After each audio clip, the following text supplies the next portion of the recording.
The way that we all met was through NYU, actually. We met in a NYU Game Center class called Game Studio, where we were working on game projects. We got stuck in random groups and we ended up creating some pretty cool stuff, so we decided to work together afterwards.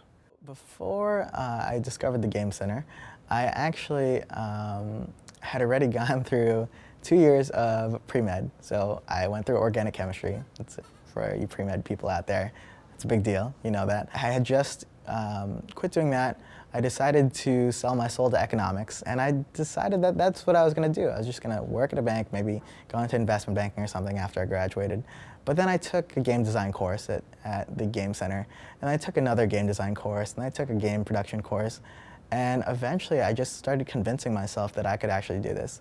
I presumed that you had to be like a really strong programmer to really be in video game design. It was all programming, and so just sort of didn't really think about it. And it was funny because when people would ask me what I wanted to do, I would always sort of say, oh, I'd really like to make video games, but what I'm actually doing is, and then whatever I was doing at the time. So when I started looking around NYU's course catalog to figure out what courses I was going to take, I ended up bumping into the Game Center's new game design classes that they were introducing to sort of build up the Game Center's curriculum in preparation for offering their upcoming master's degree and their undergraduate minor. What really turned me on to games and really, really convinced me that I could start making them myself was the classes I took through NYU's Game Center. Intro to game design and advanced game design in Game Studio. I've really learned a lot about what it takes to make a game that people are going to want to play and that works. Even from a programming standpoint, it's important to understand the underlying design. I didn't realize that there was a whole design side that you could really be involved with. That could really, as someone with a sort of more diverse background, I have my background in evolutionary psychology, interest in science, be able to really bring that to the table to really come in and help shape the direction of the game and what everyone was thinking about the game system. One of the most memorable classes actually was an advanced graphics class with a guy named Ken Perlin, who worked on Tron, invented a couple algorithms that everyone uses in the industry. I think the moment that we brought on Tim as the artist, and we started to see his drawings and see like what his vision for the game was.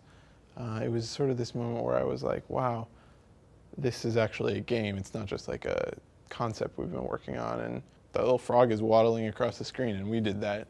There's also the game library at NYU, and they have a ton of games that you can go and try, just like you were to go to a library and check out a book. You can go there, check out a game, and play for a little bit, which allows players and game designers to explore different games without having to go out and buy them all. So right now we have a couple of teams working on some smaller stuff, very small scale, and we just want to see if that's fun before we throw an entire team behind what we're trying to do, because we're not that big. We're pretty small right now, so we have to choose carefully about what we produce.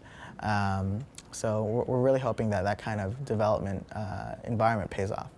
I'd like to see Blacktorch grow because I think we have a good ethic and a good core values. That is, we want to make games that innovate in design and don't just match the status quo. I think we want to grow so that we can bring more innovative people in and try new things out and build lots of games and see what works, and find the good match for us.